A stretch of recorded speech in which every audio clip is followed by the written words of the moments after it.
मिनश्शैतानिर्रजीम बिस्मिल्लाहिर्रहमानिर्रहीम अस्सलामु अलैकुम वरहमतुल्लाहि वबरकातुहू। तो जनाब हम अल्लाह ताला से दुआ करते हैं जो जहाँ जहाँ हैं अल्लाह पाक सबको अपनी अमान में रखे, खैर आफियत के साथ रखे, आमीन। तो जनाब आज हम बात करते हैं कैसे नाडर बहादुर जंगजू के बारे में जिन्हें नबी पाक सल्लल्लाहु अलैहि वसल्लम ने सैफुल्लाह का खिताब दिया। आपके जिस्म का कोई हिस्सा ऐसा ना था जिस पे किसी तलवार, खंजर या फिर किसी नेज़े तीर का निशान ना हो। मैं बात कर रही हूँ हज़रत खालिद बिन वलीद रज़ी अल्लाह अन्हु की। आपने अपनी ज़िंदगी में 100 से ज़ायद जंगों में हिस्सा लिया और कोई भी जंग ऐसी या नहीं थी जिसमें आपको कभी शिकस्त का सामना हुआ हो। आपके नाम से ही रूमी ईरानी सल्तनतों में दहशत तारी हो जाती। अपनी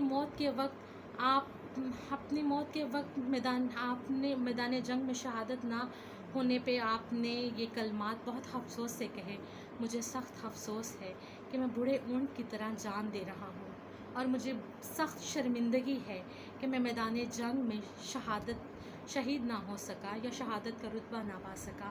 आपको अल्लाह के प्यारे इस पर आपकी ज़ोजा मोहतरमा ने आपको तसल्ली दी और कहा कि आपको अल्लाह के प्यारे नबी पाक सल्लल्लाहु अलैहि वसल्लम ने सैफुल्लाह का खिताब दिया और सैफुल्लाह का मतलब है अल्लाह की तलवार। और ये कैसे हो सकता है कि अल्लाह की तलवार किसी काफर के हाथों कटे। खालिद बिन वलीद रज़ी अल्लाह ये बात सुन के खालिद बिन वलीद रज़ी अल्लाह के शेर पुरसकून हो गए।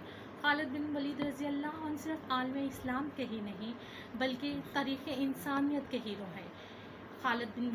सैयदना खालिद बिन वलीद रज़ी अल्लाह एक कुरैश कबीले से ताल्लुक़ रखते थे और आपके कबीले में शुरू से ही बच्चों को जंगजू बनाया जाता था या जंग की तरबियत दी जाती थी।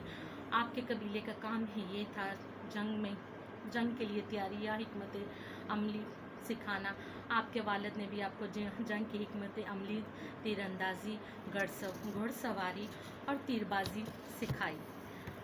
हर जंगजू ये राज सीखता है, लेकिन क्या राज था कि कुरैश का एक जंगजू बड़ा बहादुर निकला और ये कि अल्लाह के रसूल ने इसे सैफुल्लाह का लक़ब अता किया और खालिद बिन वलीद रज़ी अल्लाह ने 3 साल के मुख्तसर अरसे में रूमी और फ़ारसी सल्तनतों के पर्चे उड़ा दिए।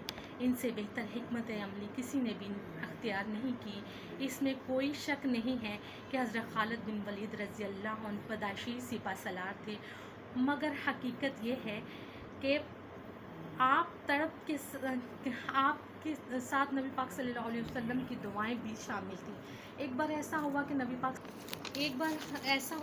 पाक सल्लल्लाहु अलैहि वसल्लम अपने सर के बाल तरचवा रहे थे कि हज़रत खालिद बिन वलीद भी वहाँ पर मौजूद थे। उन्होंने नबी पाक सल्लल्लाहु अलैहि वसल्लम के बाल इकट्ठे करने शुरू किए तो नबी पाक सल्लल्लाहु अलैहि वसल्लम ने दरियाफ़्त किया कि खालिद बिन वलीद रज़ी अल्लाह अन्हु से कि ये बाल आप क्या करेंगे। तो खालिद बिन वलीद रज़ी अल्लाह ने नबी पाक सल्लल्लाहु अलैहि वसल्लम से इरशाद फरमाया कि ये बाल मैं अपने पास महफूज रखूँगा ताकि मैं कभी भी किसी जिहाद में शिकस्त या फिर किसी भी जंग में शिकस्त हासिल ना मुझे हो। तो नबी पाक सल्लल्लाहु अलैहि वसल्लम ने फरमाया कि खालिद मेरे बाल तो आपके पास हैं ही और मेरी दुआएं भी हमेशा आपके साथ रहेंगी ताकि आप किसी भी महाज में किसी भी जंग में शिकस्त का सामना ना कर सके। और ये बहुत ही बहादुर जंगजू थे। नबी पाक सल्लल्लाहु अलैहि वसल्लम की दुआएं उनके साथ थीं जिसकी वजह से उन्होंने अपनी ज़िंदगी में कभी भी किसी जंग में शिकस्त हासिल ना की। उम्मीद है आप लोगों को सबको ये वीडियो अच्छी लगेगी। अल्लाह का हामी नासिर। अल्लाह हाफ़िज़।